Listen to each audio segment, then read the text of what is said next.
Hello and welcome to today's webinar, From ECM to Intelligent Information Management, Optimizing Your Digital Transformation Journey.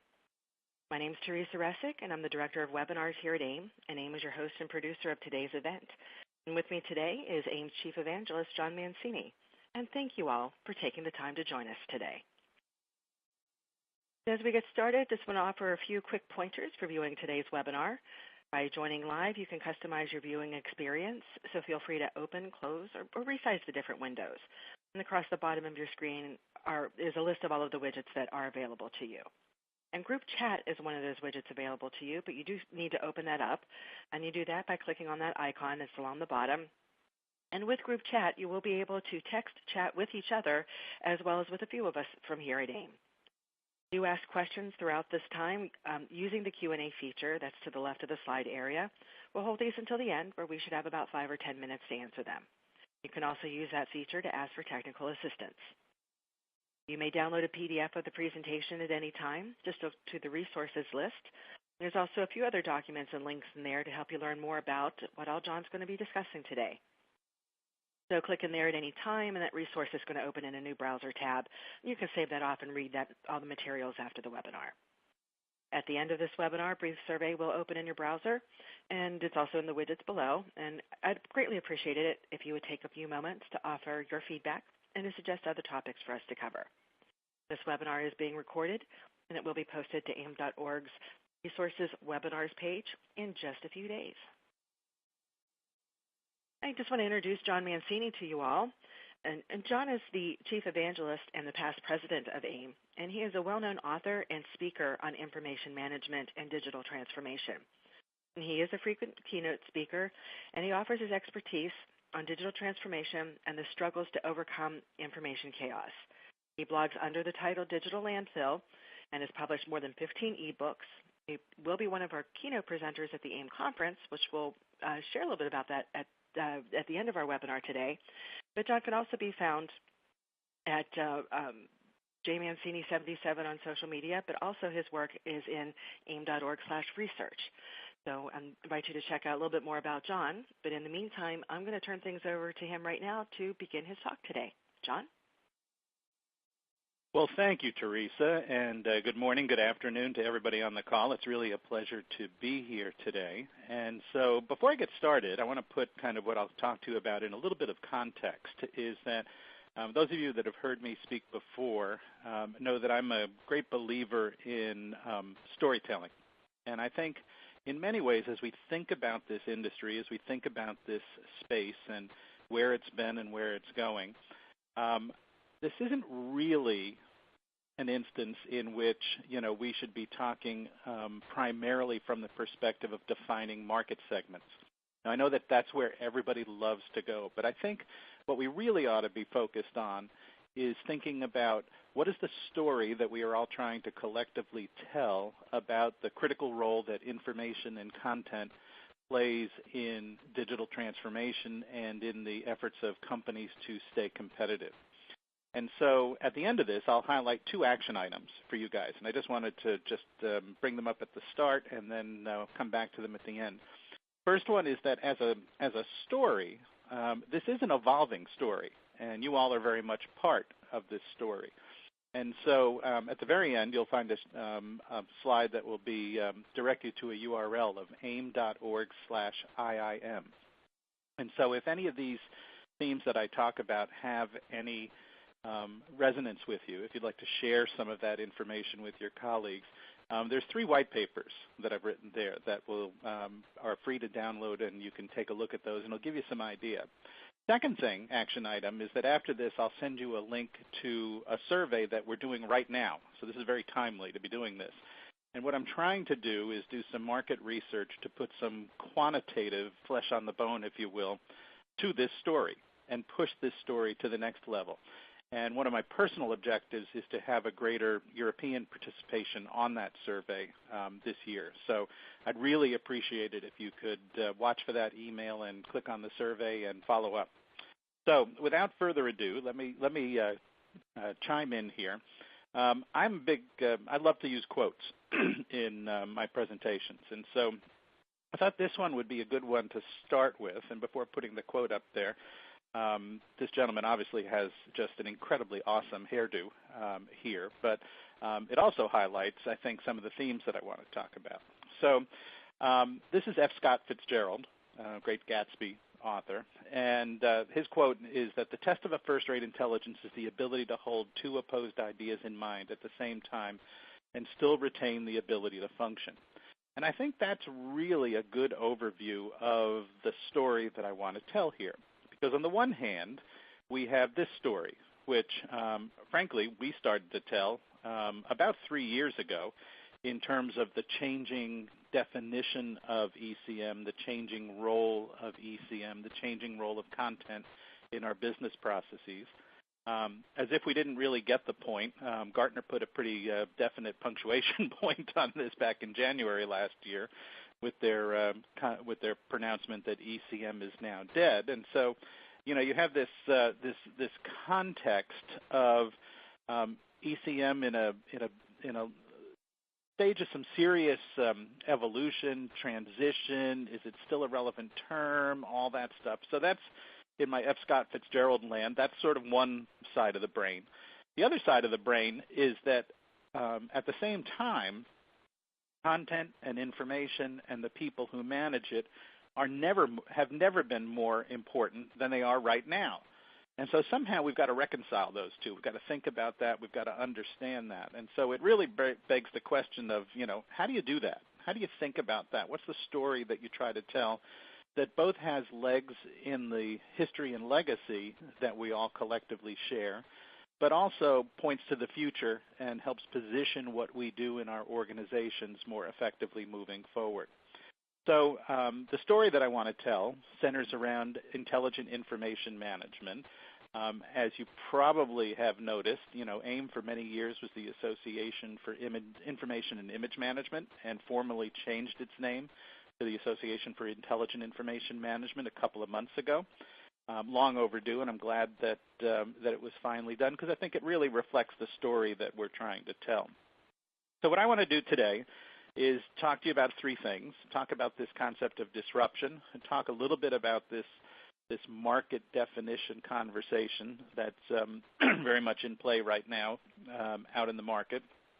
And then I think talk about what I see as a need to move content management to higher ground and talk a little bit about how I see that. So hopping right in, we are living in disruptive times. And so I thought given my interest and desire to talk about quotations, I thought I'd start with a few disruptors and just use that as a frame to start talking about some of the business challenges that we are all experiencing right now. My first disruptor, this fellow is a guy by the name of Joseph Schumpeter, and his quote here, this is back at the beginning of the last century, was at the heart of capitalism is creative destruction. And so I think where we are right now, I think the relevance to this is that we are in an environment right now in which there's a lot of disruption in terms of the players, both on the end user side in terms of the companies that are the leading companies out in the marketplace, the kind of the Fortune 500, Fortune 2000, Global 2000 kinds of companies, but also in terms of the people that provide technology solutions. And so there's a changing cast of characters, if you will. Second guy, this is Ray Kurzweil, and I really love this one. He talks a lot about the future of technology. He's the guy that came up with the concept of the Singularity. And so as you think about this, when you think about where we are at any point in time, the point of this chart is that there is a gap between where we think we're going to wind up and where we actually wind up. And so that's the surprise factor out there. And I think there's certainly an element of that in terms of where we all are. This disruptor is Clayton Christensen. Many of you know him. And I think the relevance here is that what Clayton does is talk about the emergence of competitors at lower points in the cost curve and the impact that those competitors have ultimately on the people that originally had much richer value propositions. And so when he initially put his work together, he did it in the concept of hardcore manufacturing, if you will. But I think it's directly relevant if you think about how our industry has evolved over the course of the last 15 years or so, and you think about the impact that SharePoint first had in changing the cost curves in this industry, and then you think about how the boxes and drop boxes of the world have changed the cost curve. I think we continue to be in an environment in which those cost curve from an individual seat perspective within user organizations are constantly shifting, and people are trying to figure out their value proposition. This disruptor I just put in because I was with him this weekend and I promised him I'd put him in a presentation. This is my brother-in-law, Bill, and he doesn't really have anything much to say about disruption at all. But executives anticipate disruption. This was a survey by Russell Reynolds. You looked at the folks, note the time frame here, that anticipate moderate or massive digital disruption in the next 12 months. And those are some pretty significant data points. And so what I'd like to do is talk about what's causing that. Why do these feel like such unsettled times? How does that change how we look at content management? And how do we start to think about how we push content management to higher ground? So when I think about this, I like to think that there's 6 technology agents out there, if you will, that are driving a change in how we think about enterprise technologies. The first one, and I'll go through these very quickly. I've written a lot about these, so I won't belabor them. But the first is consumerization, and this idea that the impact that consumer technologies have is very fundamental and very profound in terms of how we look at enterprise technologies. And this little chart here is just intended to summarize all the change that has occurred in the marketplace. And this is St. Peter's Square in 2005, St. Peter's Square in 2013. You can see that the revolution that has occurred in mobile technologies and consumer technologies is evident just by this image. Second disruptor is the cloud, and I think when, whatever definition you put around the cloud, the impact is really profound in terms of how people look at enterprise computing models. And this was a survey that we did about 3 months ago in which we asked end users how they saw their delivery deployment methods for content management changing over the next 2 years. And what you can see is that there clearly is a move in the direction of cloud and hybrid strategies. I can tell you from looking at past data, this was not the case if I'd asked this question 3 or 4 years ago. There clearly has been an inflection point amongst how people look at technology. Third disruptor is this question of privacy. Europeans are clearly in the leadership role in terms of defining privacy moving forward. GDPR is just one element of that. But I think it's part of a broader revolution that's going on in terms of handling information. And as we start to move into the Internet of Things, I think one of the dimensions that's out there is, how much are we willing to trade off in terms of convenience and service and new product opportunities in exchange for our privacy. And I think that's an ongoing conversation that will shape what information management is all about. My fourth one is this question about data and just the incredible period that we are in right now in terms of exponential growth.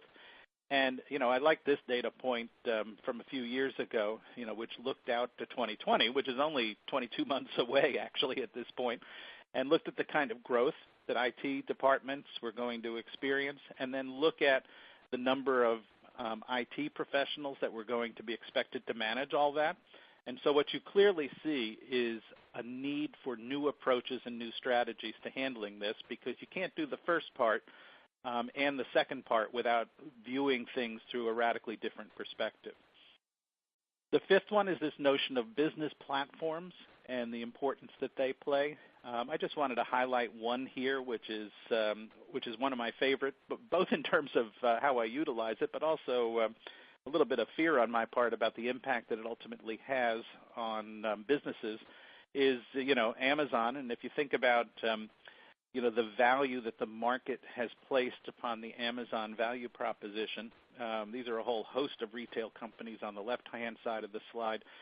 Their market cap collectively doesn't even appropriately describe what Amazon has done. And actually, this number is a little dated right now. It's over $600 billion right now. And so this role of business platforms, I think, is important. And then lastly, this idea of machine learning and this concept that we are moving into a different era here. And if you haven't looked at the whole story of how Google created a computing capability that allowed a computer to beat the grandmaster in the game of Go, take a look at that story, because this was something that people thought would never be possible. The game of Go is so complex that a computer could never beat a human. And it not only happened, it happened way quicker than people thought. So as you think about this leads me to, all this change, all this disruption affects our business models, affects how we look at technology, and of course it affects, how we think about ECM. And this is how we've traditionally thought of ECM, and this is really good stuff. I mean, we accomplished a lot in the first wave of ECM, if you will, and we focused on mission-critical, document-intensive, large-scale processes, largely at large organizations, focused on many custom implementations that involved a narrow set of people in the organization. And that's changing, and it has already changed, and it's going to continue to change dramatically. And so that's, I think, behind this conversation of ECM is dead, ECM is no longer a relevant market term, that kind of thing. And I think, before we get all, a lot of people get really all agitated about this. And this has been something that I've always viewed as something that we need to keep in mind, is that vendors think in terms of three-letter market spaces. Users think about this in terms of business problems that they need to solve. And so when you think about this, it really isn't the end of the world that this term, doesn't seem to have the legs anymore that it once had, mainly because, no end user woke up in the morning and thought to themselves, gosh, I need to get some ECM today. They think about the business problems that they're trying to solve and the role that content has in helping them solve those business problems.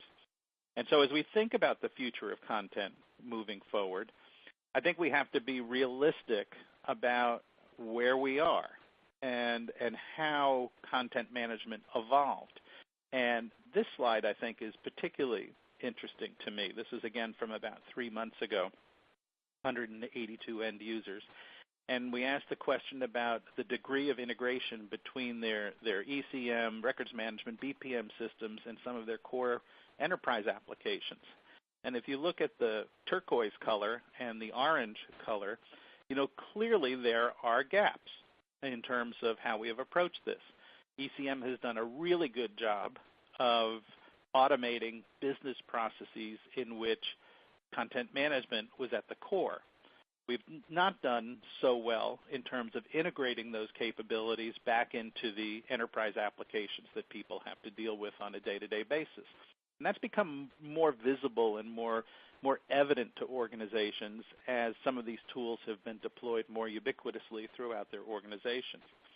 When you ask this question, how well do your existing systems meet your needs in the following core areas? And this is the percentage that said that their current systems were either failing or struggling. And you look at this in terms of some of these rather large numbers in terms of speed and responsiveness of change, of dealing with information sprawl, of the ability to integrate with mobile devices. I think what this says to me is that the traditional way of looking at content and information management capabilities is at the cusp of changing. And so my argument would be that the way this all needs to change is that it's an enormous opportunity, I think, because I think we really have to think about this in terms of taking some higher ground moving forward. And so what I'd like to do just in the third part of my little chat here today is to talk about what that looks like and kind of what that story is in terms of information management moving forward. So if I go back to my disruptors, kind of think about this a little bit, what I thought I would do is map the disruptor to what we hear in our surveys and our conversations relative to what users want and how that creates pressure on traditional ECM systems. And so From a consumerization perspective, clearly people are looking for solutions that are simpler both in their implementation as well as simpler in their adoption. And that's really the core message, I think, that we need to take away from the consumerization disruptor. The second thing is that clearly, even though not everybody's ready to go to the cloud, but people want that option. And again, that's very different than it was as recently in our data as 3 years ago. I think from a privacy perspective, I think we're rapidly approaching the point where there's a growing realization that this can't be done in a manual way anymore. This can't be done even with computerized versions of manual ways of doing this. This has to be automated, and it has to be integrated from the ground up. I think in terms of the quantity of data, I think this really points to some of the changes that have gone on in the capture arena and both automating and standardizing those data flows into our organizations, as well as streamlining the way that we extract data off of content. I think that becomes a really important core capability moving forward. I think when you think about business platforms, one of the things here that business platforms drive us to think about is that it puts a premium on agility. And that in turn puts a premium on openness. And that in turn puts a premium on the ability to consume different content capabilities in the context of different business processes. And that's really a pretty dramatic change. And I think, when Gartner talks about content services, I think that's what this is really all about, is that idea that this is not a monolithic thing anymore. It is part of the equation. And so when you think about this from the perspective of machine learning, I think where we want to get to is we want to try to apply some of these tools, some of these techniques to the age-old problem of metadata, and specifically the missing metadata that allows us to manage information at large scale. So that's the context for the pressures, I think, that are being placed upon ECM. And so as you look at some additional data points, here's some from that same survey from 3 months ago. And I think there's really interesting insights here on the part of end users. This idea that many core content capabilities are now embedded in systems rather than bolted on. I think this idea that we've finally reconciled ourselves to multi-repositoriness, if you will, if that's a word. I think this idea that people want to pick and choose their content capabilities based on the business problem that they're trying to address. And so that's a pretty revolutionary way of thinking about information management compared to the traditional way that we grew up. And so as we've thought about this at AIIM, that's really driven us to think about, what does this mean?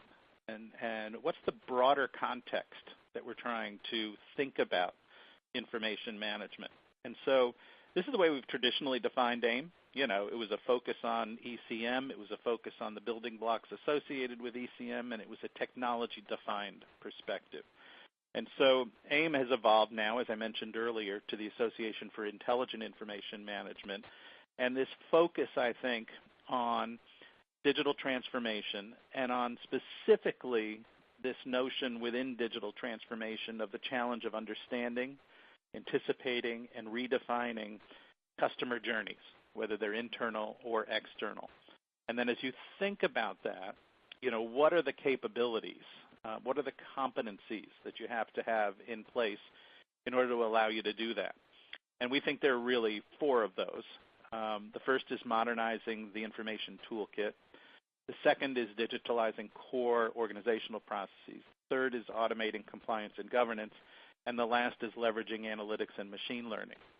And I'll talk a little bit about then, as you think about those capabilities, then you think about what are the components of this. I think that's the story, if you will, that we're trying to tell. And so I think as I just quickly go through this little roadmap and think about how do you match technology capabilities, how do you match technology competencies, to what you're trying to accomplish in broader business terms in your organization. I think one of the elements here is that I don't think we're really under any illusion that this is going to be that AIM covers all this ground. That's where I think this becomes something where we're part of a broader story. But I think having some coherence to that story, I think, really becomes important as we start to think about how you apply different information management capabilities to the specific business problems that you're trying to solve. So as I think about this moving forward, and starting with modernizing the information toolkit, when I think about kind of the core capabilities from an information management perspective that people need to think about, they include things like cloud content management. It includes collaboration platforms. It includes low-code and self-service development platforms, this idea that people want to push the process automation capabilities as close to the business as they can with a minimum of IT involvement. And then it also points to this question, when people look at the need to modernize their information infrastructure, how do I get from here to there? How do I do that without the wheels falling off the bus? And that's where content integration and migration really play very prominently. When I think about digitalizing for organizational processes, and notice I say digitalizing rather than just digitizing, and that's intentional. The idea is that this isn't just about scanning a piece of paper and sticking it in a file. This is about something far more complex than that. And so some of the capabilities, I think, that people need to be thinking about. There's a lot of interesting things going on in the RPA arena right now in terms of robotic process automation, putting an add-on on top of the existing capabilities to allow you to automate those gray areas of processes that currently are sort of manual cul-de-sacs, places where processes go to die. Business process management is clearly an important continuing part of this puzzle. This idea of multi-channel intelligent capture becomes very, very important as the scale increases geometrically. And then I think the last piece, this notion of high-volume process optimization, that's really traditional ECM. That really still is relevant. Many organizations have still not gone down this path. It's not irrelevant. It's just part of a broader story, I think. When I think about automating compliance and governance, there's a variety of different dimensions to this. This is really, in many ways, kind of the meat and potatoes of the AIM community, if you will. And so that has capabilities like records management and long-term preservation of digital assets, how people deal with legal processes. There's a host of applications that are available that talk about both industry and geographically specific compliance and governance obligations. And I think we're starting to move down this path of thinking about, well, what kind of an impact is blockchain ultimately going to have in terms of creating some sort of a distributed ledger of accountability for the ownership and management of business assets. It's still a very, very early stage thing, but it clearly is starting to creep into the mainstream right now. And then the last piece, which has to do with competencies associated with leveraging analytics and machine learning, it's things like artificial intelligence and content analytics, this idea of automatic data extraction and standardization. How do we manage metadata more effectively, and how do we classify and look for personally identifiable information? So all of that, essentially, represents what I think is the broader and more long-term story that we all collectively want to tell. Information management and content management are clearly a key part of this. This is the umbrella that AIM is looking to drive its services into. Again, it doesn't mean necessarily that we do all these things. A lot of opportunities for partnership along the way. But it does, I think, represent a much broader way of looking at information management and content management than was typical, say, back in the days of monolithic ECM implementations. And so if I leave you with one thing, I think in terms of our collective challenge moving forward, it's this little slide here, which is, this was from the Gartner 2018 CIO agenda. And they asked a whole series, I think it was about 300 or so CEOs and senior folks, about their priorities. And this is what came back. And so I think our collective challenge, if you will, is that our space, if you will, has been somewhat pigeonholed into that light purple box down there at the bottom related to cost management. And that's not insignificant. We've done some very, very significant things in terms of driving the cost curves within organizations. But I think we've got to seek higher ground. We've got to focus on how the management of information assets is a strategic business priority that's critical to the growth of the organization, of the value that can be delivered. And so that, I think, is really the core thing that represents the higher ground that we have to seek. So I promised you guys at the very beginning that I would give you a sense of where to get more information on this, and this is a little direct URL that I've set up, aim.org/IIM, that allows you to get all three of the white papers that I've written about this moving forward, and you might want to take a look at that. And then again, keep in mind that secondary action item that I mentioned at the start, which is that you'll be getting a URL to our new survey that really explores quantitatively some of the themes that I've talked about here. And I'd love to have some of your involvement on that and give us some feedback and give us some sense of where your organization is on your own individual journey. So with that, I will turn it over to my colleague, Teresa. And Teresa, why don't you take it away? And I think we'll have some time for questions. Sure thing. Thank you, John. And as John said, normally we'd take questions right now, but I'm just going to give John a break, and I'm going to share with you a little bit about the AIM conference that we have coming up, because that was something that John mentioned. And it's coming up in April, early April in the U.S. in San Antonio, Texas. And the agenda is it's fantastic. There's a lot of pre-conference sessions based off of AIM's training about digitalizing your core processes, automating governance and compliance, about learning and machine language. And so that's just about the pre-conference sessions, as well as a session about our Certified Information Professional Prep Workshop. But in with the program itself, we have a fabulous, the keynotes are getting all lined up for this. John Mancini and Peggy Winton are, of course, going to be two of our keynote speakers. But we also have Mike Walsh, who's a CEO of, it says here, CEO of Tomorrow, Futurist and a Thought Leader, where he's going to be one of our keynote sessions. And so there's also so many roundtable conversations that take place during our conference, because there is that beautiful combination of, yes, there's a bit of lecture learning in those types of conference sessions, but in these roundtables, you're there with your peers and you're brainstorming and you're discussing and sharing information together.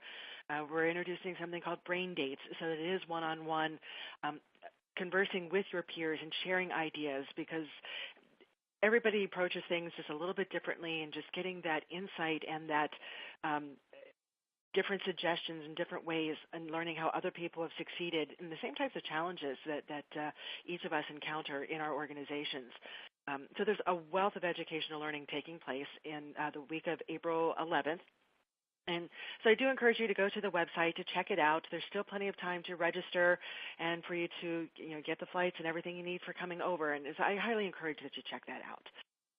Obviously, I love going to the conferences. I've been going to them for years, being on AIM staff, and there's just so much that I learn when I go there. I can't stop talking about it. So I will stop talking about it at the moment, because I'm going to take some questions now. So, John, are you ready for us to come into the questions that the audience members have been sending in?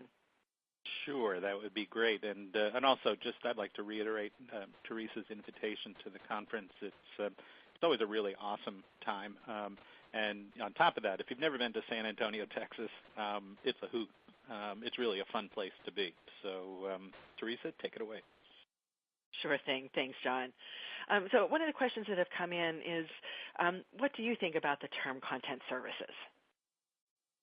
That's a good question. I think it's a good term. I think my only problem with the term is that I think it's too narrow. I think it's a very, very good description of the dynamic that's going on. And you saw it in our survey data that people want content capabilities that are more modular, that are more easily consumed, that are consumed in the context of broader business processes, that can be delivered in a self-service environment. And so all those are elements, I think, of content services, and I think that's and so I think it's very useful. I think it's, in terms of thinking long term, I think it's probably a bit too narrowcast.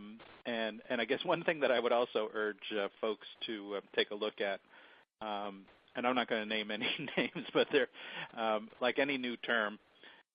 There are vendors that are actively looking at what does this mean in terms of how they modify and change their product set and their tool set.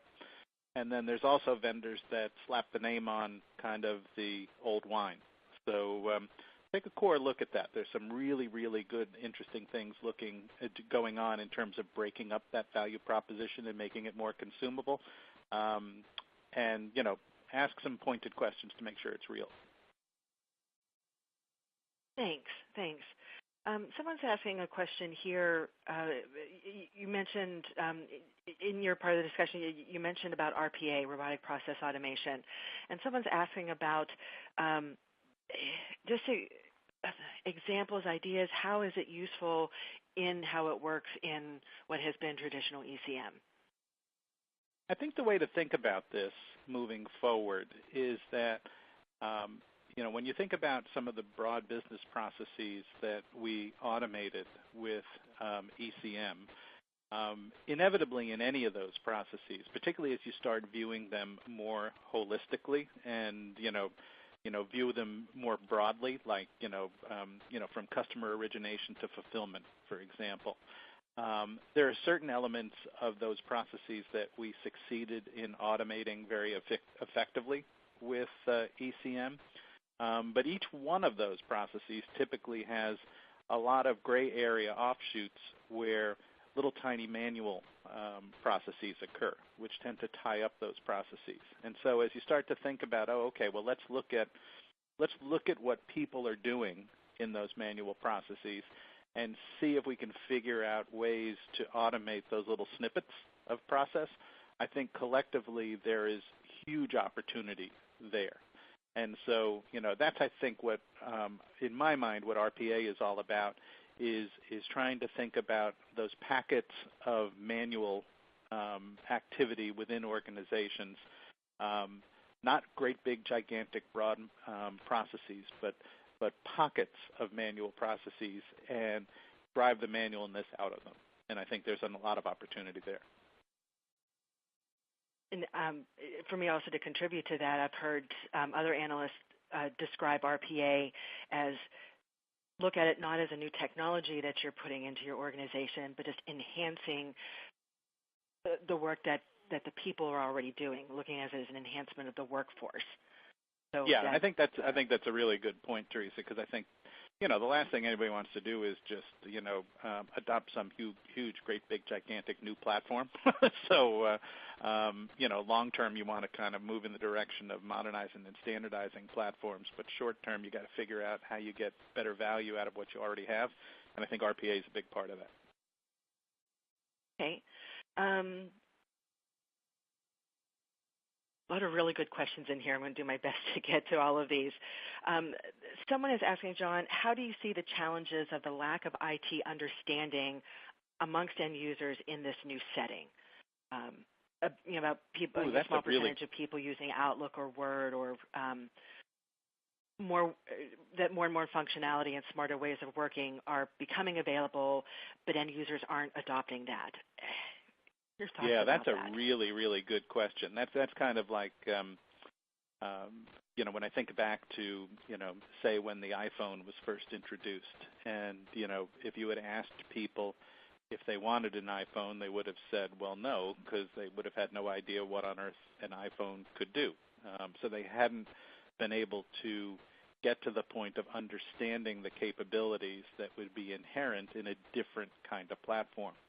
And so, that question of how do you deal with people that don't know what to ask for, and they don't know what technology is capable of doing, so they don't know the right questions to ask.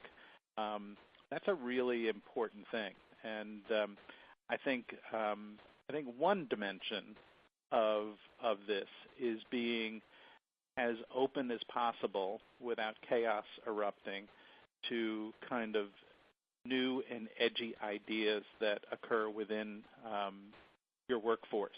And that, I think, really relates to listening to some of the newer people that are coming into the workforce that maybe don't have a preoccupation with, email as the central form of communication and delivering value and communicating and collaborating, and have been involved in either their consumer lives or their university careers in much edgier kinds of technology. I think there's a huge listening that needs to go on, and then I think there is a training and change management aspect of helping elevate the overall level of technology competency and understanding within our organizations so that people know the right questions to ask. I think one element of this is our own, to blow our own horn a little bit, is our own CIP program. That's not for everybody in the workforce, but for people that are involved in a very strategic role in terms of matching information to strategy. The CIP is a very, very relevant certification moving forward, I think. Okay. There's another question that's come in here, and I realize it's going to be one of those it depends kind of answers, but I'm actually going to go there. I'm good at those things, John. Teresa. I'm good at those it depends ones. Those are, it depends on the organizations and what their objectives are and what their goals and objectives are in a given program year. But someone's asking that for the agents of technology that you had talked about, ranking them in terms of importance. Are there certain ones that are more important to address sooner than later or before others? Your opinions on that? Yeah, that's interesting, and actually, that's one of the key questions that I'm most interested in the survey that I mentioned earlier. Is taking those 4 dimensions and those 4 kinds of capabilities in terms that organizations need to look at, that idea of modernizing the information toolkit and digitalizing the enterprise and automating records and governance and leveraging machine learning, of how people are looking at which ones of those are the most important. My guess is that in our community, there probably is going to be a higher premium placed on the compliance and risk side, followed very closely by the digitalizing processes side, mainly because that's always been where we've lived. But I think the other 2, that idea of the modern digital workplace on the one hand, and the idea of leveraging machine learning and starting to embrace that, and understanding that having your information infrastructure on solid ground is kind of a precondition to actually being able to leverage those machine learning capabilities. I think that also needs to receive attention. So you're right, my answer is it depends, but the data will be interesting, and in about 3 or 4 weeks we should have that data. Okay. Before I ask you one last question, I just want to share with the audience members a little bit about the training program that AIIM offers. As some of you know, we offer live instructor-led training as well as online and self-paced courses. And you can thoroughly immerse yourself within these deep dive courses, but also we offer some quick study offerings. And we can even arrange for a trainer to come to your place of business and provide custom perspective with our instructor-led programs. And so that gives a lot more of that personal edge to it, directly relating to how you operate your business. So all of that information can be found at aim.org/training, and John mentioned our CIP program, and there's information in there about that as well. And our CIP is the Certified Information Professional, which I'm proud to say John and I both are CIPs. So John, just one last question I want to put in here for today here is, where do you think this industry is going to look, the industry will look like in like 5 years' time? Oh, that's a good one. All righty. Well, let's see before I wrap up here. It's interesting. I actually just wrote an article about this yesterday, so it was on my mind, is that I stumbled across a presentation, a keynote presentation at AIIM from 20 years ago. And it was by Sir Tim Berners-Lee. And so I was thinking about that and reflecting back on that, and reflecting back on the fact that I think, all of us that consider themselves somewhat pundits in the space, have a long and checkered record of predictions and misfires as well, and myself included.